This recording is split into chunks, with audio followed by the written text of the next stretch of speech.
Bom dia, boa tarde, boa noite aos internautas que nos acompanham neste programa Nanotecnologia do Avesso, hoje no seu número 375. Fazemos este programa dedicado ao público não especialista, porque é este público que paga as pesquisas sobre nanotecnologia realizadas no Brasil. Também fazemos este programa porque é aqui que nós podemos discutir os impactos da nanotecnologia na sociedade, no meio ambiente, na economia, na ética, no direito, nos alimentos, coisas que não são discutidas aonde se faz nanotecnologia no Brasil.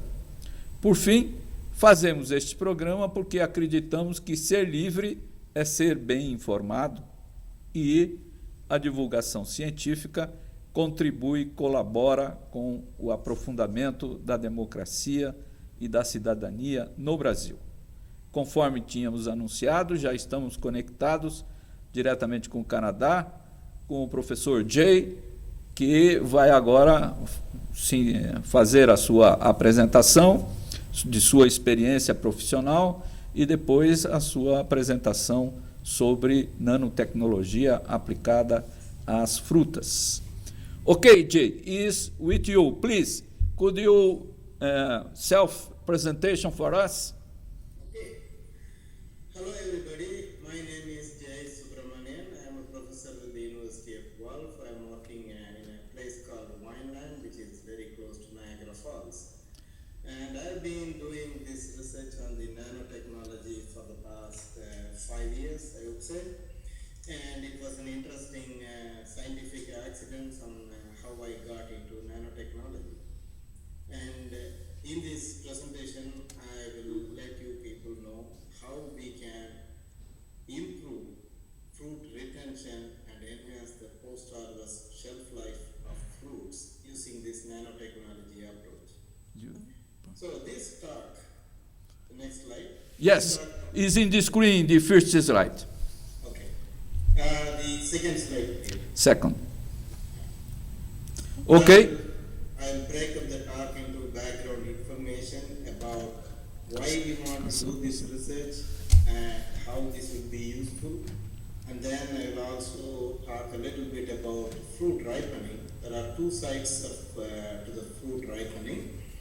And we will come to the main player for this whole experiment, which is called hexanal. And what is hexanal, where you can find it, and how you can use it. And then try to bridge the nanotechnology. When you say the word nanotechnology, people get a little bit oh, it is one of those alien technologies, but it is not that. We will just see whether it is high-tech or whether it is something everybody can use. And I will also give a little presentation of what we did in the past 3-4 years and where we want to go from that. Okay. Next slide. Yes. So, why we want to do this research? Let's just take the example of post-harvest loss. You all will agree that agriculture is the most riskiest business in the world. And in this business, after you produce everything, to let it go for a waste is a huge waste for the whole world.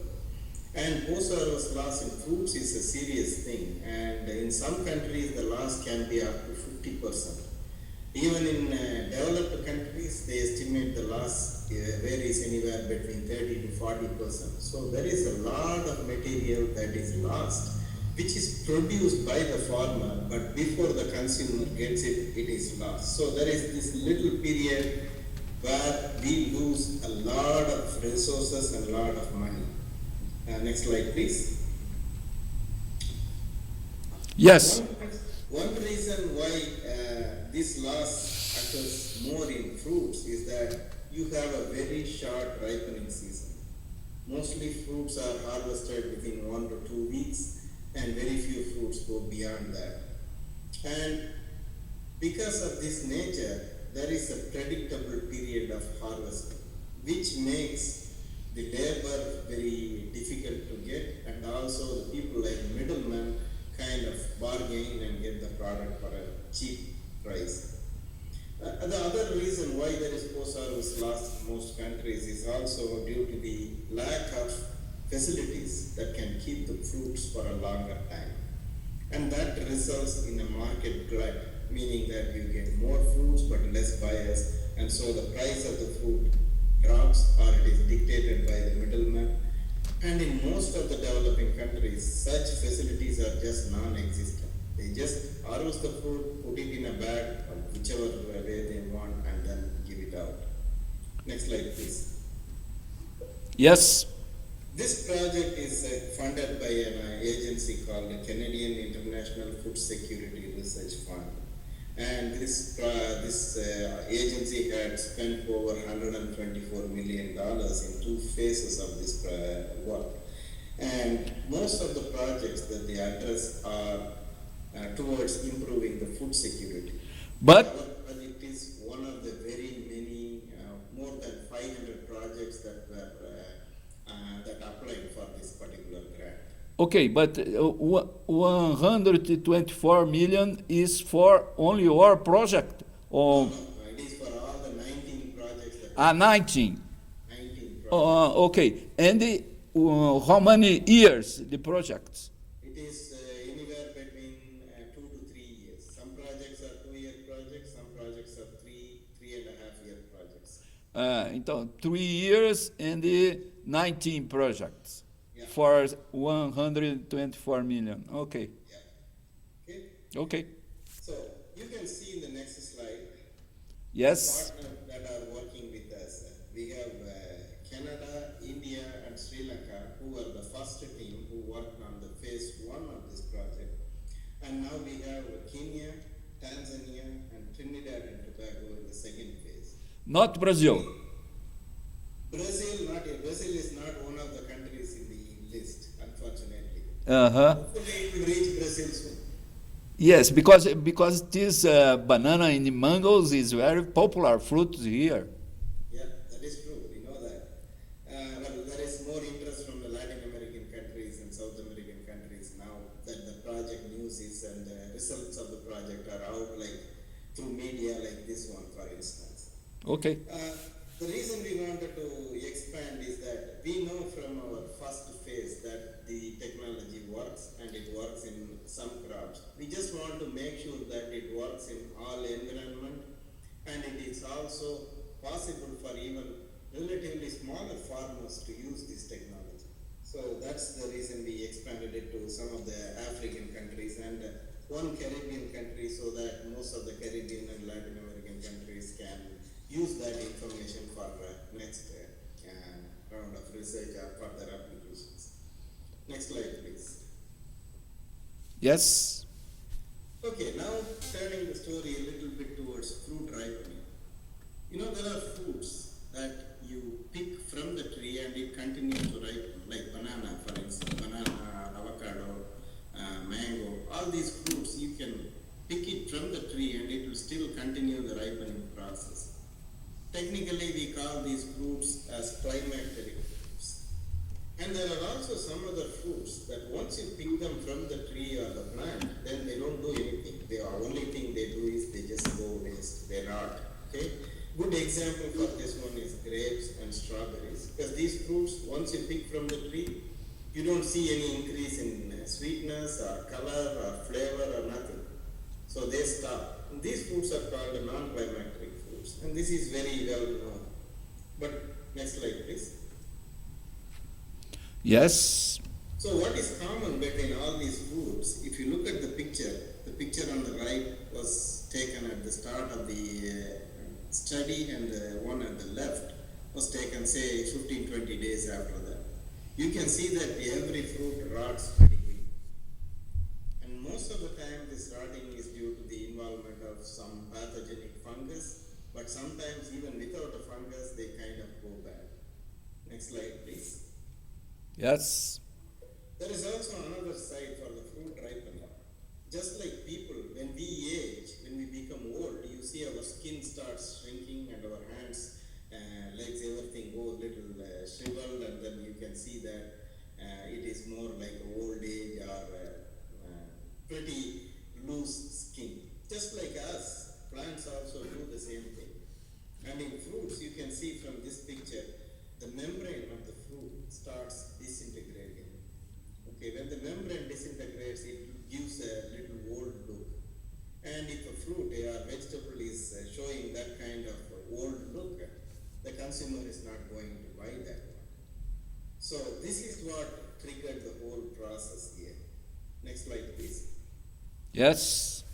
Just to give a little bit of a picturesque view of what is happening on the membrane after fruit ripens. At the top of the slide, you will see a little sandwich shape thing which depicts the membrane.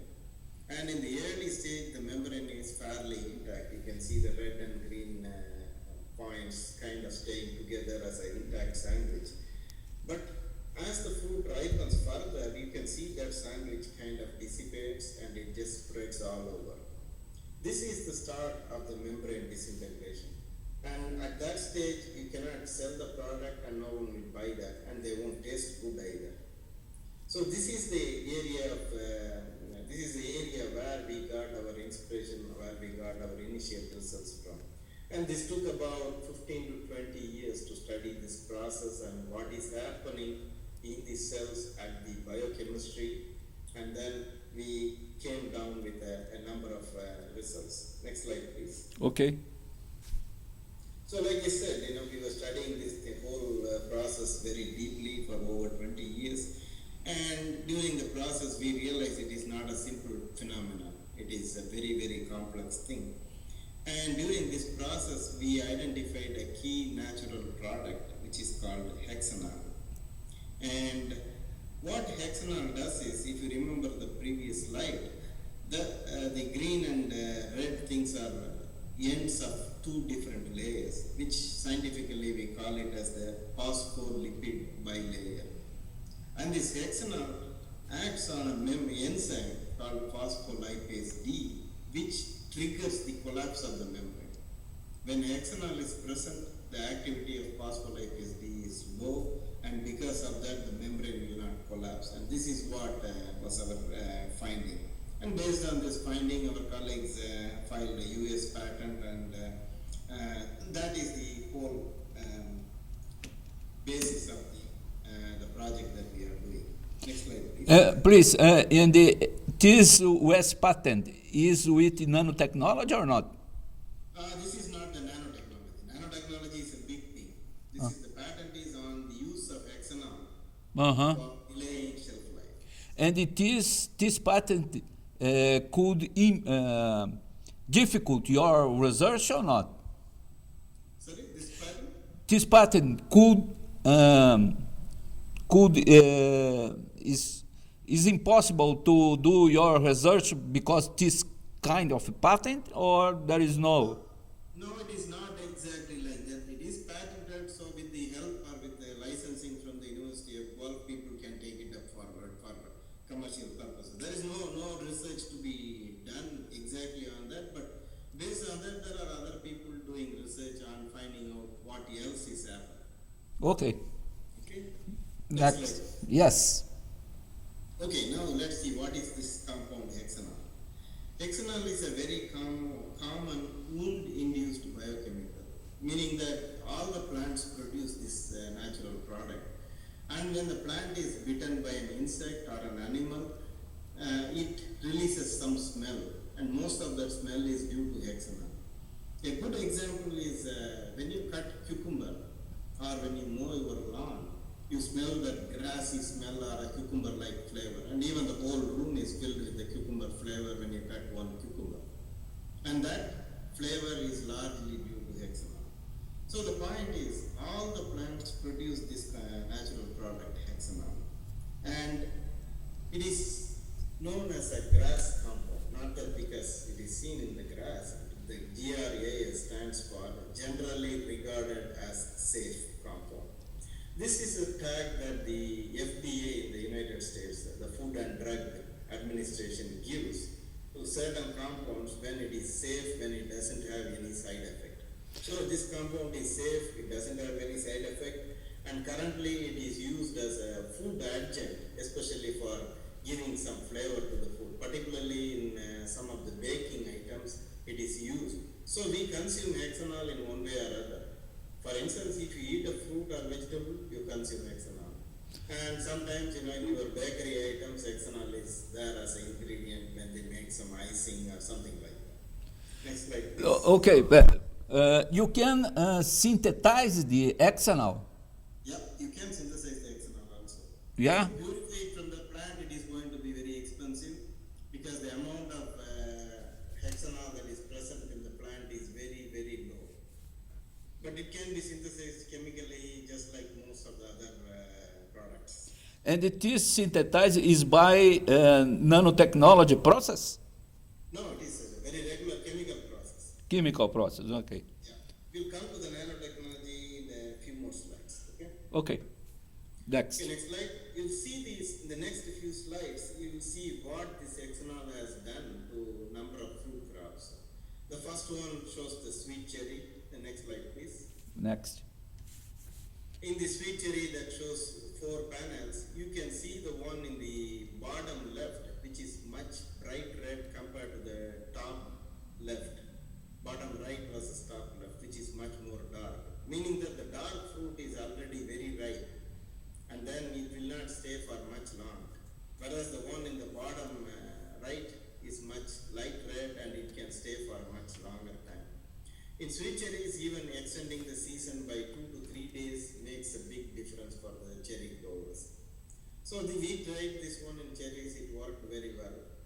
And next slide, please. Yes. In peaches or nectarines, we tried in both, but in one example, the next slide, please. Next. Yes.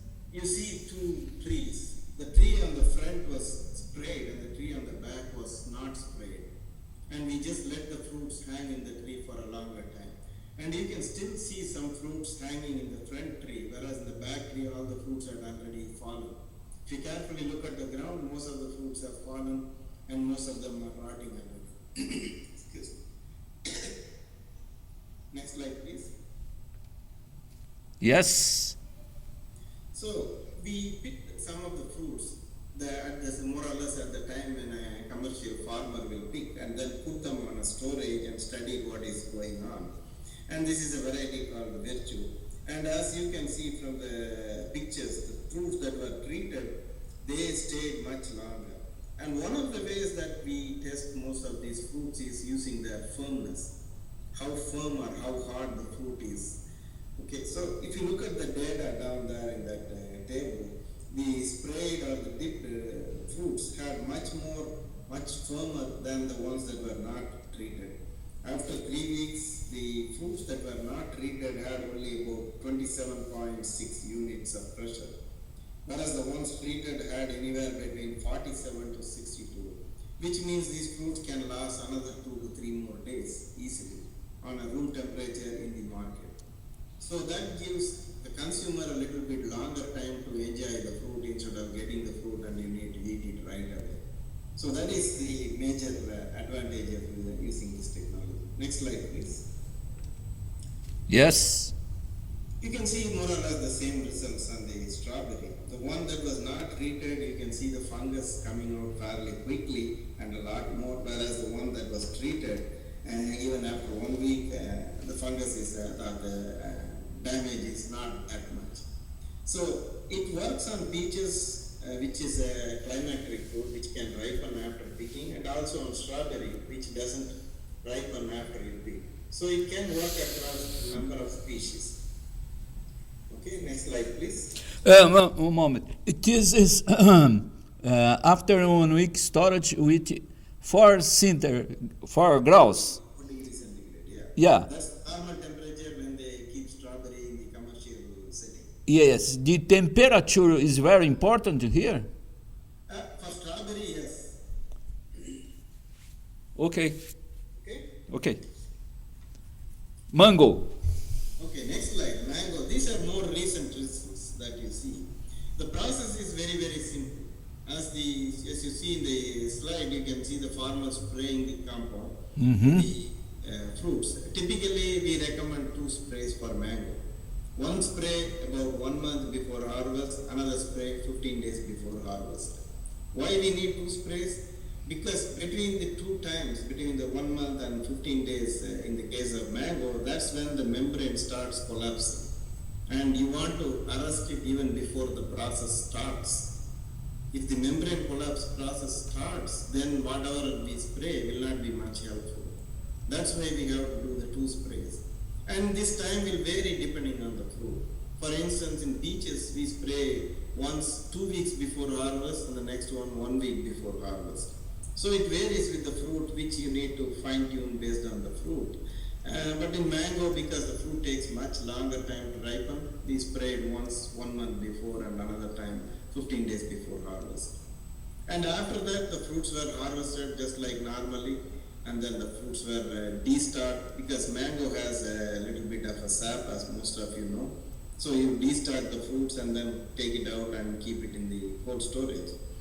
Next slide, please. Yes. One thing we also observed is that, because we could see this one in the temperate fruits, but in mango we could clearly see from this data, from this graph, the points on the top one are the ones that were treated with the hexamer, and the one in the bottom is the control, which was not treated. There you can see the fruits are dropping fairly rapidly once they reach the maturity. Whereas the ones in treated, it can go very, very slow. So the horizontal line that represents the maximum time that you can leave the fruit in the tree before harvesting. Anything after that, it's going to be too soft and it's not going to be, either it has to be consumed immediately or it will be wasted. So when you look at that one, it can give the grower almost 10 to 14 days gap between the picking of a non-sprayed versus sprayed. This is very important. Why? Because now, whether it is a developing country or developed country, labor is very, very difficult.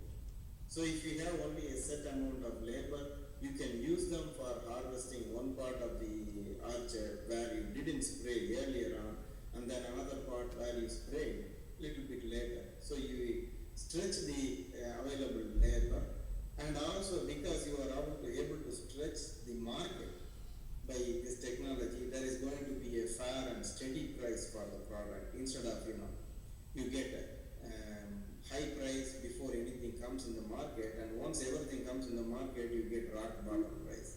So this will even out the price in the market. So that's one of the advantages of retaining the fruit on the tree. And because the fruit is on the tree, you don't have to worry about any cold storage facility and things like that, which is a challenge in most developing countries. Next slide, please. Okay. So in the next slide, you can see the 2 different varieties of mango from India, which are exported a lot.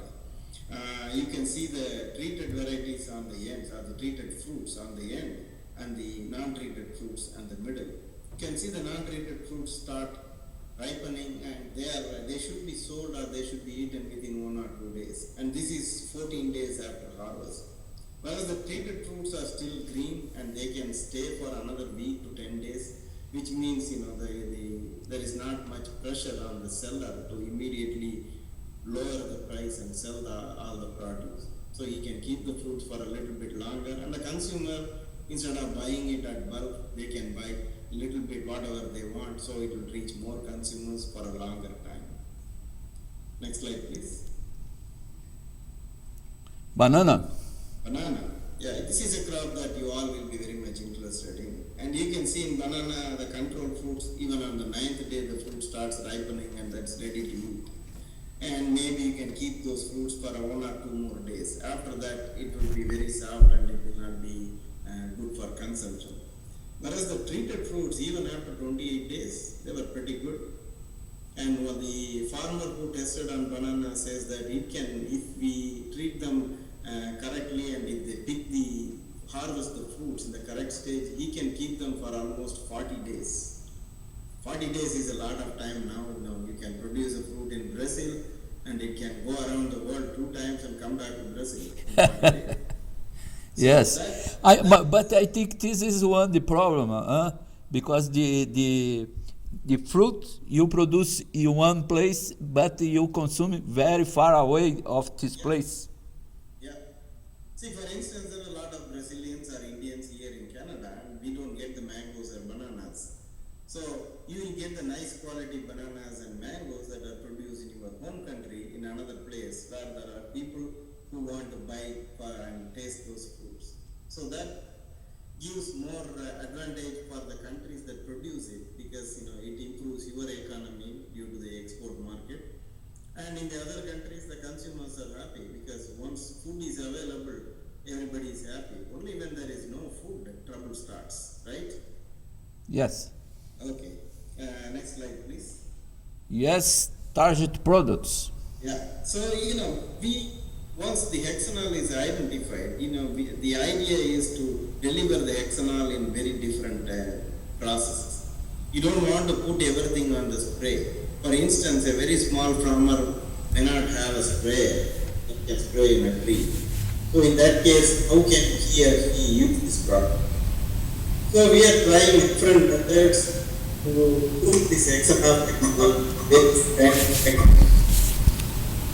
and then we can. Yeah. Okay. Hello. Yeah. There was some disturbance. Is it okay now? Yes, yes. You can continue. Okay. So there are several products that we are now looking at making it available commercially. But at this point, the EFF or the spray is the one that is very close to become commercial. The other products, we need a little bit more research before it is commercially available for marketing. Okay? Yes. So the idea is you don't want to put all the eggs in one basket. You want to make the technology available for different people with different parameters. That's why we are trying to package this hexanol in various types. Okay, next slide, please. Okay. So in a nutshell or in a short, what these results show, hexanol can retain the fruits and it can enhance the storage life of lot of fruits, mango, banana, cherry, strawberry, peach, everything. And now we have identified suitable nanofibers. These nanofibers are very tiny fibers, and these fibers will have a little bit of a hole. And we are using these nanofibers to package hexanol into those things so that we can use them during the packaging and shipping of the fruits. So just to give an idea of what is nano, nano is generally defined as 10 to the power minus 9. So which means it is you put 0.0 and then 8 zeros and 1. So it is such a tiny speck. And the advantage of going nano is that because of the small size, it will reach the target in the plant very easily. Because although we see a fruit, if you look at the fruit surface in an electron microscope, there are tiny pores through which the fruits breathe, through which they exchange gases and such. These little pores are easy target for the nanoparticles to get entry into the fruit and deliver whatever you want to deliver using that nanoparticle. Some of the nanoparticles are very easily, you can use them and attach any other product to those nanoparticles and then deliver it into that. Traditionally or right now, people think when you talk about nanotechnology, it is either used in electronics or to some extent in health, especially for treating cancer and such. They put the drug on a nano silver or nano gold particle and then deliver the particle into the cancer area, which is still in the early stages. We thought, okay, we can take this nanotechnology and use it in agriculture. And when we started using this hexanol, hexanol is a molecule that doesn't like water. So it will not mix with the water. Then how would you make it into a spray? So we added some other compounds in a very particular proportion. All these compounds are antioxidants and twine, which is kind of a sticker like that. So what happens is the hexanol is trapped inside like a nucleus of a cell, and then a shell or a coating forms around those hexanol molecules. And these molecules together are only about 8 to 20 nanometers in size. So that's how it qualifies as a nanoparticle. So when we spray that one, it enters as a very, very tiny particle, and so the plants take it up very easily and very quickly. Okay, so now the challenge is how to package the hexanol into the nanofibers and then how to use it further.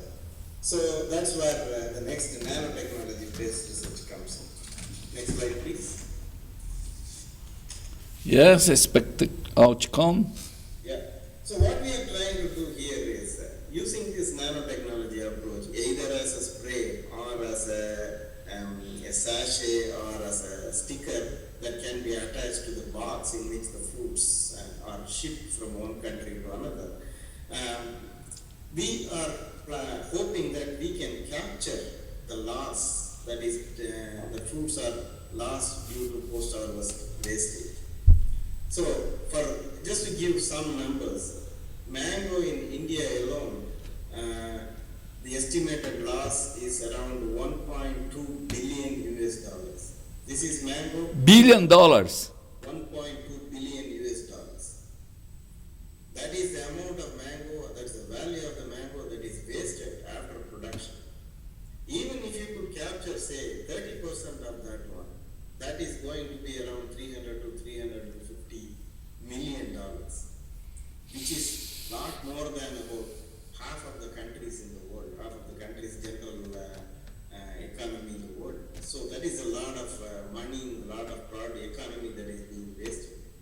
So this is where we are trying to capture the waste and make it into a gain, so that the farmer who produces the product, he's also happy, he gets more money for his work, and the consumer gets more fruits and more healthy, good-looking fruits, and the trader who trades all those things doesn't have to play with the price to sell the product. The price can be more or less stabilized and the product can reach to a lot of people. So in the same way, you can send the fruits that are produced. Some quality fruits can be produced only in one place. Maybe, Brazil will have some fruits that are very, very unique to Brazil. And you can get that fruit and use this technology and ship it to Europe or North America, anywhere in the world, and you get better price for the product, and the product will be known worldwide.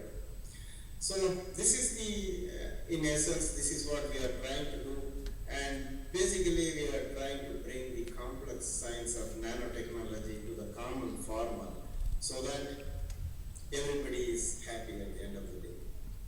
Thank you. Okay, this is the last. Jay, this is the last slide, no? Yeah. Okay, so we have some time to do our debate, Yeah. because I think it's more or less similar, Yeah. the conditions in Brazil and in India. Yeah, more or less similar, yeah. More or less, because there are many people that doesn't have money, and many fruits or foods that is in the garbage. Yeah. So in our experience here, many fruits on the foods that is produced far away from São Paulo, 4,000 kilometers, Yeah. have to came to São Paulo in the place that is the commerce, the big commerce, and there the price is open. Yeah. Okay, so after this kind of fruit or foods come back to the origin with the price. So it is one thing that occur here, and in this process to came back, we lose many kilos or many Tons of fruits. yes. So this is the first thing that he can make some reflection, because this is not one technological problem. No. This is one problem. What is the market here? Yeah, it is a worldwide problem, basically. Yeah, So this is one problem of the market. What is the price in the market? When it's in the big city that put the market in the price. So it is the first thing. The second is that we doesn't have plan or project or program to produce food near of the cities. Yeah. So it's if you produce more foods and the fruits near the city, I think is better for the commerce and better to not lose so much. Yeah. No? So this is also not technological problem. This is a political problem. Yeah. No? If you have a political decision that all cities have to produce some part of the need of the foods, you will produce with the people that is in the agriculture here in Brazil, in the countryside. It's very important. People work with the agriculture. So yeah, so this is, I think we have first many problems in the political area. I think is very important also the contribution of the new knowledges, the technological solution for problems. If you have an apple for 10 days, if you have the possibility to have it the same apple for 20 days is better. So it's in this kind of framework that he have to think about what could be the contribution of the nanotechnology in this. Okay, let me answer your question. First thing, now the world population is going to increase. It is increasing and it is not going to slow down. Correct? Yeah. And because of that, you have more people to feed in the world. And at the same time, because everything is getting urbanized, cities are getting bigger, small towns are becoming small cities, and villages become towns. So because of that, you don't have much land for agriculture anymore. It is disappearing very fast in most of the countries. It is not restricted to say Brazil or India, Canada. Almost every country faces this problem. We are losing land. So now the only way to feed all these ever-increasing human population is to increase the productivity. And that is one way to look at it. And scientists are working on it, and our productivity per acre had gone in the past, say 50 years by about 100 to 150%. But that's the limit. You cannot produce much more than that. But at the same time, in spite of all the 50 years of research and development, the loss remains almost the same. It is the same 40 to 50% of post-harvest loss. So if we capture that one, then one thing, the fruits will be available for a longer time, and more new people are growing, and so they will have some kind of food, so that there won't be any more hunger and poverty and that kind of stuff. And at the same time, you are also not wasting the hard labor of a farmer. Now it is, just think about a farmer producing a mango tree full of fruits, and finally only to find that he cannot market it, and so it is all going to rot.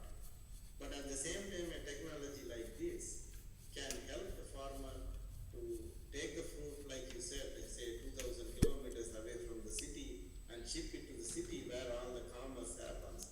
And then somebody buys the fruit and the farmer gets the money, so everybody is happy. This is one area where I think our research will make an impact. The other area is the environment. One thing, because you allow a lot of food to rot in the same place again and again, there is more and more of new fungus, new bacteria, new pathogen emerge. And because there is new pathogen or new strains of the existing pathogen,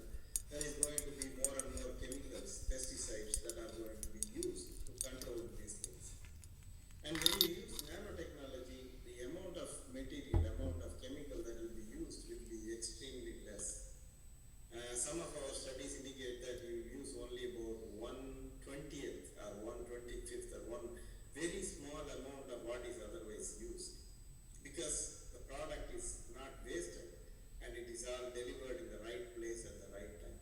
So it will have an impact on the environment. We are not going to contribute to the environment pollution.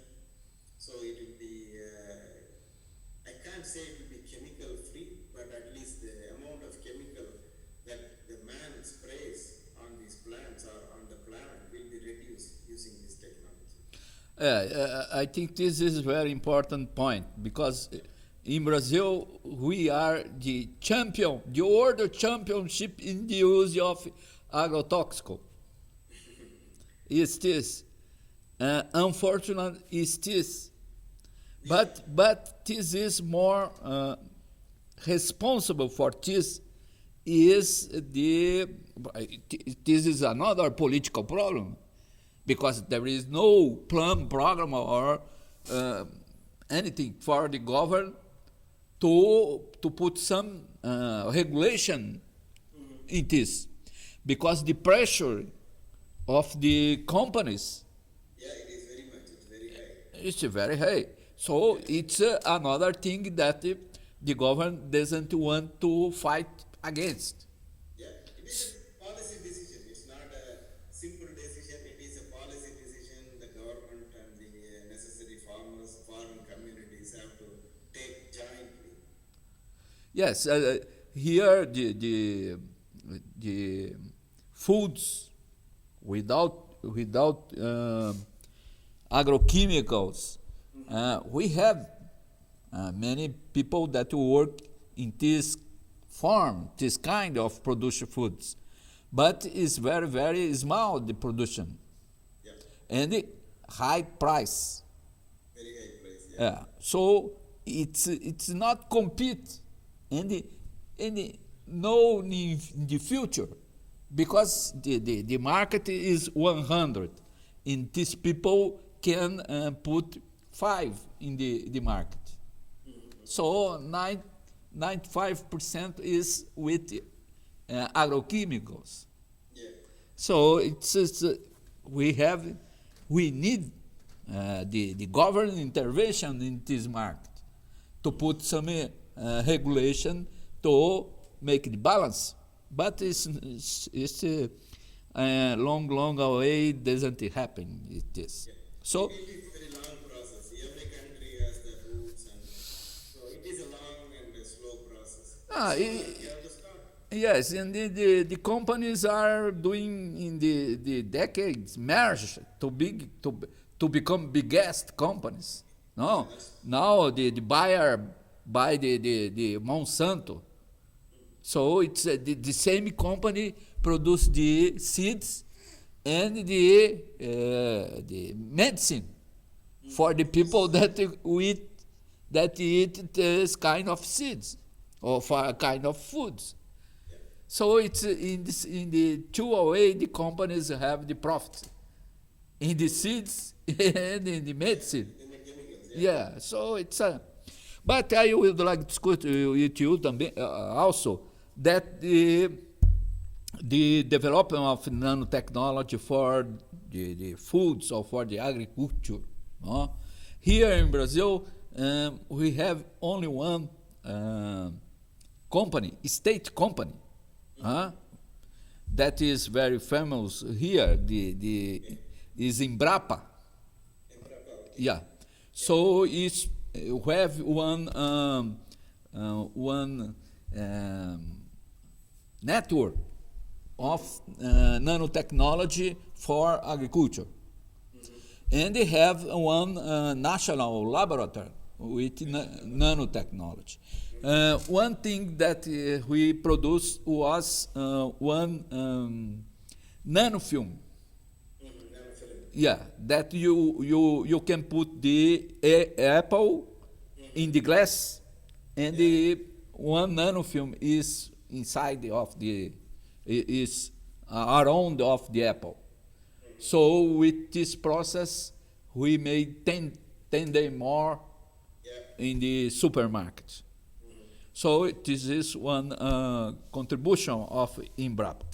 in many occasions, we have our one time by month, by year, we have our international nanotechnology environment and the society seminar. And in all of this seminar, we have a discussion nano and the agriculture and the foods. And the members of Embrapa was there. And the researcher that produced this nanofilm show for us what was the process, what is the benefits. And I asked if the people, when eat the apple, eat something nano. And the answer was no. Because when the nanofilm was in contact of the apple, is not more in nano dimensions. Okay, yeah. Is yes, is bigger than nano dimensions. So the people don't eat nothing in the nano dimension. I don't know in your case, in your research, these things occur or no? The people eat something within nano dimension in the fruit, in the banana or in the mango? No, it won't be, because the compound that we are putting using this technology is a volatile compound, meaning it evaporates within, say, 6 hours after we apply. Mm-hmm. So Okay. it just does its job and then it evaporates. It is not going to remain in the fruit. And just the same question was brought out by a few other people as well. And so just to confirm that, we are doing additional research now to see how much of it is there after we spray and how long it remains. And initial results show that it doesn't remain even for 2 days. Okay. So it's not, ethanol will be gone by the time we eat the fruits. Yeah. Whatever is there naturally will be there, that's all. Yeah, but you know something that not in our research, but by another papers or another research that you read about, the possibility to people eat something in the nanoparticles with these foods. I don't know. You know something about this? I don't think it is there yet. They are using this technology here and there, but I don't think we are going to eat something that we don't eat already. Okay. And what is the bottleneck in your research that you think is bottleneck? You have to separate this in I don't know how much years. The major bottleneck, or the one bottleneck that we are currently facing is the regulatory process. Because it varies with each country. Every country has their own set of rules before they approve a product to be used by the farmer. Yeah. And in Canada case, how is the regulate process? In Canada, the process is very straightforward and easy. It will take about 2 years to clear the certification process. We have to provide all the data and we have to provide all the results to the agency, and then they go through it. Sometimes they will ask some independent people to repeat it, and then if that data and our data, whatever we provided are in line, then they release it. And In America, it is fairly straightforward, but it takes 2 years, 2 to 3 years, basically. okay, but when you have this kind of allowance from Canada, United States accept it or have another process? It is another process, but they accept the data that comes from United States to Canada or Canada to United States in most cases. But there are some exceptions where they don't accept. But in most cases, they accept the data, so the process will be not very long, it will be relatively short. Yeah. But if you take it to, say, Europe or India, then the process is very different. Yeah. Everybody want to abide by their rules, and sometimes the rules are not very clear, and sometimes they don't even know where to classify this product, whether it is a growth regulator, whether it is a pesticide. It is not a pesticide, it is not a growth regulator.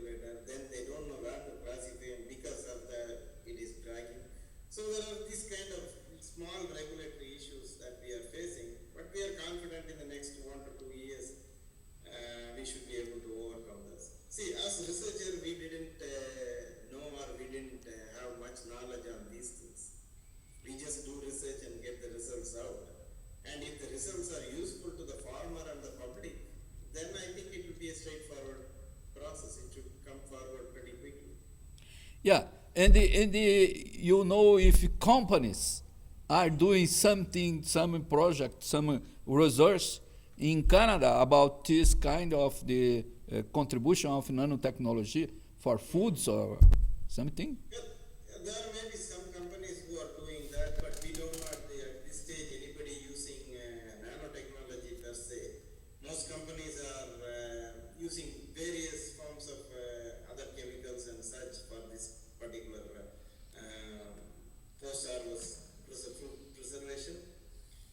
But to my knowledge, nobody is yet starting to use the nanotechnology very actively. They may be doing research, but it is not publicly out yet. Yes, in general, the food company doesn't want to show for us what is doing with the nanotechnology. Is not so transparent. No, it is a business, so they want to keep their secrets. Yes, but you think that is because the people, if the company put it, the form transparent, we have some kind of the nanoparticles here, the people will not eat or will not buy these products? No, not necessarily because of that, but they have to put certain things public. The reason that they don't want to publicize before they have all the commercial rights is that somebody else may take it and then modify that one, and then they will no longer be the leader. So the problem is more commercial than the people reject this kind of product. It's more commercial. Yeah. I mean, if we use, say, nanoparticles that are of metal-based, say, iron or some carbon, something like that, then yes, there will be some concern. It is nanoparticle, but if somebody eats a lot of it, we don't know what it is going to cause. So there will be that kind of question. That's why we don't go to those metal nanoparticles. So you think that in Canada people eat foods with security? Yeah, we hope so. Yeah, that's what we get, and we have agencies that will clear everything before it is Yes. out in the market. So we think most of the food that we eat are fairly safe. There is no product in the market that have something of nanoparticles and there is no information for the people. No, there is. If the agency clears, if they think that it is not something to be cautioned, they won't put it. Then it is out in the public market. Okay, Jay, we are in the finishing our program. I would like to tell you thanks so much for your contribution, and I hope you continue with your research, and when you have news from the end of the research, we can have another program. Okay, thank you. Okay? Thank you. Bye-bye.